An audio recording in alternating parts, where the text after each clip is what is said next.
സുവിശേഷ ഭാഷ്യം യുവജന വീക്ഷണത്തിൽ സുവിശേഷ വ്യാഖ്യാനം നടത്തുന്നത് ആൻ ഗ്ലോറിയ ജോസൻ. നമ്മുടെ കർത്താവീശോ മിശിഹായുടെ പിറവി തിരുനാൾ. ഏഷ്യാ പ്രവാചകന്റെ പുസ്തകത്തിൽ ദൈവം ആഹാസിനോട് കർത്താവിൽ നിന്ന് ഒരടയാളം ആവശ്യപ്പെട്ടു. അപ്പോൾ ഏഷ്യാ പ്രവാചകൻ പറഞ്ഞു, ഞാൻ ദൈവമായ കർത്താവിനെ അസഹ്യപ്പെടുത്തുകയോ പരീക്ഷിക്കുകയോ ചെയ്യുകയില്ല. എന്നാൽ കർത്താവ് നിനക്ക് ഒരടയാളം തരും. അത് യുവതി ഗർഭം ധരിച്ച് ഒരു പുത്രനെ പ്രസവിക്കും. യുവതി എന്ന് പറഞ്ഞാൽ കന്യക എന്നർത്ഥം. അവൻ ഇമ്മാനുവേൽ എന്ന് വിളിക്കപ്പെടും. ഗബ്രിയേൽ മാലാഖ യേശുവിന്റെ ജനനത്തെക്കുറിച്ചുള്ള അറിയിപ്പിൽ ഇങ്ങനെ പറഞ്ഞു, നീ ഗർഭം ധരിച്ച് ഒരു പുത്രനെ പ്രസവിക്കും. നീ അവന് യേശു എന്ന് പേരിടണം. വിശുദ്ധ മത്തായിയുടെ സുവിശേഷം ഇതേ കാര്യത്തിൽ ദൈവം നമ്മോട് കൂടെ എന്നർത്ഥമുള്ള ഇമ്മാനുവേൽ എന്ന് വിളിക്കപ്പെടുമെന്ന് ഏഷ്യാ പ്രവാചകൻ വഴി അരുളി ചെയ്തത് നിവർത്തിയാക്കുകയാണ് ഇതിലൂടെ. ഏഷ്യാ പ്രവാചകന്റെ പുസ്തകം 9-ാം അധ്യായം 1 മുതൽ 3 വരെയുള്ള വാക്യങ്ങളിൽ യേശുവിന്റെ ജനനം പാപാന്തകാരത്തിലാണ്ടിരുന്ന ലോകത്തിന് വലിയൊരു പ്രകാശത്തിന്റെ സാന്നിധ്യമാണെന്ന് പറയുകയാണ് പ്രവാചകൻ.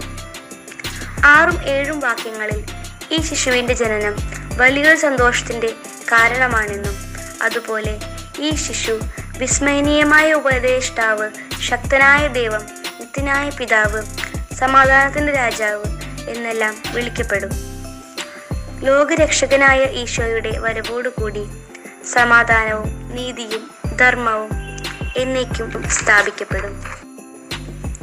ഏഷ്യാ പ്രവാചകന്റെ പ്രവചനത്തിൽ പറഞ്ഞ ശാന്തിയും സമാധാനവും നീതിയും യേശുവിന്റെ വരവോടുകൂടി ലോകത്തിന് കരഗതമാകുമെന്ന് മിക്ക പ്രവാചകനും 4-ാം അധ്യായം 1 മുതൽ 3 വരെയുള്ള വാക്യങ്ങളിൽ പറയുകയാണ്. വഴിയും സത്യവും ജീവനുമായ യേശു ലോകരക്ഷകനായി ഈ ലോകത്തിലേക്ക് കടന്നു വരുമ്പോൾ അനേകം ജനതകളും രാജ്യങ്ങളും യേശുവിൻ്റെ മാർഗത്തിലേക്ക് കടന്നു വരും. നമുക്ക് അവിടുത്തെ വഴികളിലൂടെ നടക്കാമെന്ന് പറഞ്ഞുകൊണ്ട് അവനെ അനുഗമിക്കും. യേശുവിൻ്റെ ഭരണം ഈ ലോകത്ത് സംജാതമാകുമ്പോൾ യുദ്ധം ചെയ്യാനുള്ള ഉപകരണങ്ങളെല്ലാം സമാധാനത്തിനു വേണ്ടിയും ജീവസന്ധാരണത്തിനുള്ള ഉപകരണങ്ങളായി മാറും. ജനത്തിനെതിരെ വാളുയർത്തുകയില്ല. യുദ്ധങ്ങൾ അവസാനിക്കും. ലോകത്ത് ശാന്തിയും സമാധാനവും കളിയാടും. മിക്ക പ്രവാചകൻ 5-ാം അധ്യായം 2 മുതൽ 5 വരെയുള്ള വാക്യങ്ങളിൽ ഈശോ ജനിച്ച ബത്ലഹേം എന്ന നാടിൻ്റെ പ്രത്യേകത പ്രവചിച്ചു വച്ചിരിക്കുകയാണ്. ബത്ലഹേം എന്ന വാക്കിൻ്റെ അർത്ഥം തന്നെ അപ്പങ്ങളുടെ നാട് എന്നാണ്. ജീവന്റെ അപ്പമാകാനുള്ളവൻ അപ്പങ്ങളുടെ നാട്ടിൽ ജനിച്ചു. അതൊരു നിയോഗമാണ്. ഇവിടെ മിക്ക പ്രവാചകൻ പറയുന്നത് ബത്ലഹേം യൂദാ ഗോത്രത്തിലെ ചെറിയൊരു പട്ടണമാണെങ്കിലും ഇസ്രായേലിനെ ഭരിക്കാനുള്ളവൻ അവിടെ നിന്നാണ് ഉദയം ചെയ്തത്. ഈശോയുടെ ജനനം ആട്ടിൻപറ്റത്തിൽ യുവസിംഹത്തെ പോലെയായിരിക്കുമെന്ന് 8-9 വാക്യങ്ങളിൽ മിക്ക പ്രവാചകൻ പറഞ്ഞു വച്ചിരിക്കുന്നു. വിശുദ്ധ ലൂക്കാ എഴുതിയ സുവിശേഷം 2-ാം അധ്യായം 1 മുതൽ 20 വരെയുള്ള വാക്യങ്ങളിൽ യേശുവിൻ്റെ ജനനത്തെക്കുറിച്ചും അതിനുശേഷം ആട്ടിടയന്മാർക്ക് ലഭിച്ച സന്ദേശത്തെക്കുറിച്ചുമാണ് പറയുന്നത്. അഗസ്റ്റസ് സീസറിന്റെ കാലത്താണ് യേശു ജനിക്കുന്നത്. ലോകമാസകലമുള്ള ജനങ്ങളുടെ പേര് എഴുതി ചേർക്കുന്ന കണക്കെടുപ്പ് ആദ്യമായി നടത്തിയത് അഗസ്റ്റസ് സീസറാണ്. ഇതിലൂടെ യേശു ഒരു ചരിത്ര പുരുഷനാണെന്ന് തെളിയിക്കുകയാണ്. കാരണം ഒരു ചരിത്രകാരനായ വിശുദ്ധ ലൂക്ക ഇത്തരം ചരിത്ര വസ്തുതകൾ കാണിക്കുന്നത് ഒരു സാക്ഷ്യത്തിനായാണ്. ഔസേപ്പിതാവും മാതാവും പേരെഴുതിക്കാനായി നസ്രത്തിൽ നിന്നും ബത്ലഹേമിലേക്ക് പോയി. ഇതിൽ നിന്ന് നമുക്ക് മനസ്സിലാക്കാൻ സാധിക്കുന്നത് ഔസേപ്പിതാവും മാതാവും ദൈവത്തെ അനുസരിക്കുന്നവർ മാത്രമല്ല, രാഷ്ട്ര നിയമങ്ങളെയും ഭരണാധികാരികളെയും അനുസരിക്കുന്നവർ കൂടിയായിരുന്നു. ഏറെ ബുദ്ധിമുട്ടുകൾ അനുഭവിച്ചിട്ടാണെങ്കിലും പൂർണ്ണ ഗർഭിണിയായ മറിയവും ഔസേപ്പിതാവിനെ പിന്തുടർന്നു. മാനുഷികമായ ഒട്ടേറെ ചിന്തകൾ മറിയത്തെ പിന്തിരിക്കാമായിരുന്നിട്ടും അതിനൊന്നും വിധേയപ്പെടാതെ ഒരു സാധാരണ സ്ത്രീയെപ്പോലെ ദൈവപുത്രനായ യേശുവിനെ ഉദരത്തിൽ വഹിച്ചുകൊണ്ട് മറിയവും പേരെഴുതിക്കാനായി പോയി. യാത്രയിലാണ് പ്രസവമായത്. സത്രത്തിന്റെ വാതിലുകൾ ഒന്നും അവർക്കായി തുറക്കപ്പെടാത്തതിനാൽ അകലെയുള്ള ഒരു കാലിത്തൊഴുത്തിലാണ് മറിയത്തിന് പ്രസവിക്കേണ്ടി വന്നത്.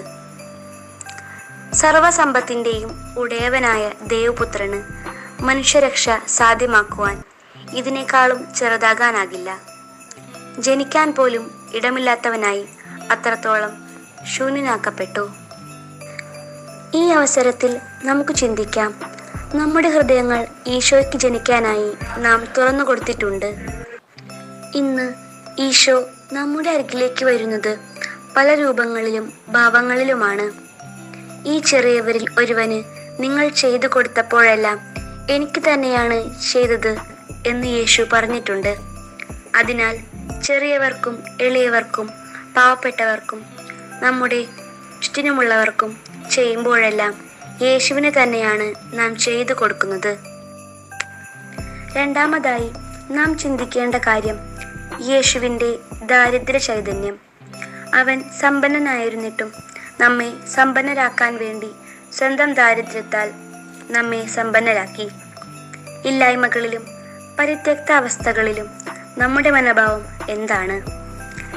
ദൈവഹിതത്തിന് നാം വിധേയപ്പെടാറുണ്ടോ?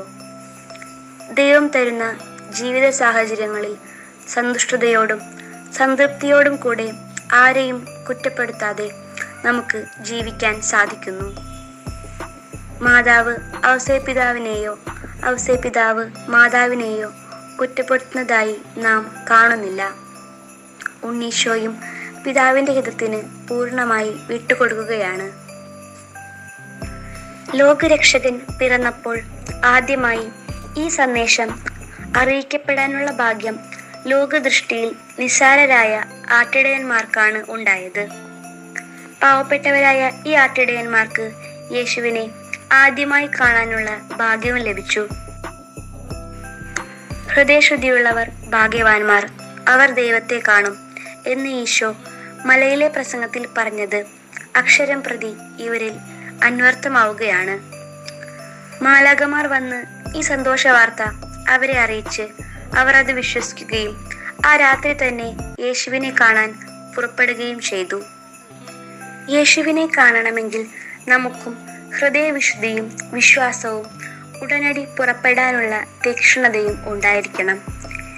യഹൂദ സംസ്കാരത്തിൽ ഒരാൺകുട്ടി ജനിച്ചു കഴിഞ്ഞാൽ നാട്ടുകാരും ബന്ധുക്കളും വന്ന് സമ്മാനങ്ങൾ കൊടുക്കുകയും മാതാപിതാക്കളെ അനുമോദിക്കുകയും ചെയ്യും. എന്നാൽ ഇവിടെ ഈ മലഞ്ചെരുവിൽ ആരുടെയും സാന്നിധ്യമില്ലാത്ത ഈ ഒറ്റപ്പെട്ട അവസ്ഥയിൽ ദൈവം തന്നെ ദൂതന്മാരെ അയച്ച് പാട്ടും നൃത്തവും സന്തോഷവും അവർക്ക് നൽകുന്നു. നമ്മുടെ ജീവിതത്തിൽ ആ വർദ്ധിക്കുന്നതായ സ്നേഹവും അഭിനന്ദനങ്ങളും പ്രോത്സാഹനങ്ങളുമൊക്കെ നിഷേധിക്കപ്പെടുമ്പോൾ അത് ദൈവം മറ്റൊരു വിധത്തിൽ നമുക്ക് നൽകുമെന്ന സന്ദേശമാണ് ഈ തിരുവചനത്തിലൂടെ പറഞ്ഞു വെക്കുന്നത്. ആട്ടിടയന്മാർ തങ്ങൾ കണ്ട കാര്യങ്ങൾ മറ്റുള്ളവരെ അറിയിച്ചു. നാമും യേശുവിനെ കുറിച്ച് അറിഞ്ഞവരാണ്. നമുക്കും മറ്റുള്ളവരെ യേശുവിലേക്ക് ആനയിക്കാനുള്ള വലിയ കടപ്പാടുണ്ട്. മാലാഖമാരുടെ കീർത്തനത്തിൽ നിറഞ്ഞു നിൽക്കുന്ന സന്ദേശം ദൈവത്തിന് മഹത്വവും ഭൂമിയിൽ മനുഷ്യർക്ക് സമാധാനവും ലഭിക്കണമെങ്കിൽ നാം ദൈവത്തെ മഹത്വപ്പെടുത്തണമെന്നും ദൈവകൃപ നമ്മിലുണ്ടെങ്കിൽ മാത്രമേ ദൈവിക സമാധാനം നമ്മിലും നമ്മുടെ കുടുംബങ്ങളിലും ഉണ്ടാവുകയുള്ളൂ. ഗലാത്യക്കാർക്കുള്ള ലേഖനം 3-ാം അധ്യായം 15 മുതൽ 4-ാം അധ്യായം 6 വരെയുള്ള വാക്യങ്ങളിൽ പൗലോസ്ലീഹ പ്രധാനമായും നമ്മോട് പറയുന്നത് ക്രിസ്തുവിന് നമ്മോടുള്ള സ്നേഹമാണ്. ക്രിസ്തു നമ്മോടുള്ള സ്നേഹം പ്രകടമാക്കിയത് നമ്മെപ്പോലെ നമ്മുടെ ഇടയിൽ ഒരു മനുഷ്യനായി അവതരിച്ച് നമ്മെ വീണ്ടെടുത്തുകൊണ്ടാണ്. ഈ സ്നേഹം നാം മനസ്സിലാക്കാൻ പൗലോസ്ലീഹ നമ്മോട് ആഹ്വാനം ചെയ്യുകയാണ് ഈ ലേഖന ഭാഗത്തിലൂടെ. വിശ്വാസം വഴി ക്രിസ്തു നമ്മുടെ ഹൃദയങ്ങളിൽ വസിക്കണം. നാം ക്രിസ്തുവിൻ്റെ സ്നേഹത്തിൽ വേരുപാകി അടിയുറയ്ക്കണം. നമ്മുടെ അറിവിനെ അത് അതിശയിപ്പിക്കുന്ന ക്രിസ്തുവിൻ്റെ സ്നേഹം നാം ഗ്രഹിക്കുമ്പോൾ ദൈവത്തിൻ്റെ സമ്പൂർണതയാൽ പൂരിതരാകാൻ വേണ്ടി പൗലോസ്ലീഹ നമുക്ക് വേണ്ടി പ്രാർത്ഥിക്കുന്നു. ദൈവസ്നേഹം നമ്മിൽ നിറഞ്ഞു കവിയുമ്പോൾ നാം ആഗ്രഹിക്കുന്നതിലും ചോദിക്കുന്നതിലും കൂടുതൽ ചെയ്തു തരാൻ കഴിയുന്നവനാണ് യേശു. ദൈവസ്നേഹം നമ്മിൽ വന്നു കഴിയുമ്പോൾ സഹോദര സ്നേഹം നമുക്ക് എളുപ്പമാകും. പൂർണ്ണമായ വിനയവും ശാന്തതയും ദീർഘക്ഷമയും ഉള്ളവരായി സഹിഷ്ണുതയോടെ മറ്റുള്ളവരോട് പെരുമാറാൻ കഴിയും. സമാധാനത്തിൻ്റെ ബന്ധത്തിൽ ആത്മാവിൻ്റെ ഐക്യം നിലനിർത്താൻ നാം ജാഗരൂകരായിരിക്കണം. അപ്പോൾ ഒരു കർത്താവും ഒരു വിശ്വാസവും ഒരു ജ്ഞാനസ്നാനവും സ്വീകരിച്ച് നാം തിരുസഭയിൽ ദൈവത്തെ മഹത്വപ്പെടുത്തുന്നവരായിരിക്കും. അപ്പോൾ ദൈവം സകലത്തിലുപരിയും സകലത്തിലൂടെയും വർദ്ധിക്കുന്ന പിതാവായി നമുക്ക് അനുഭവപ്പെടും.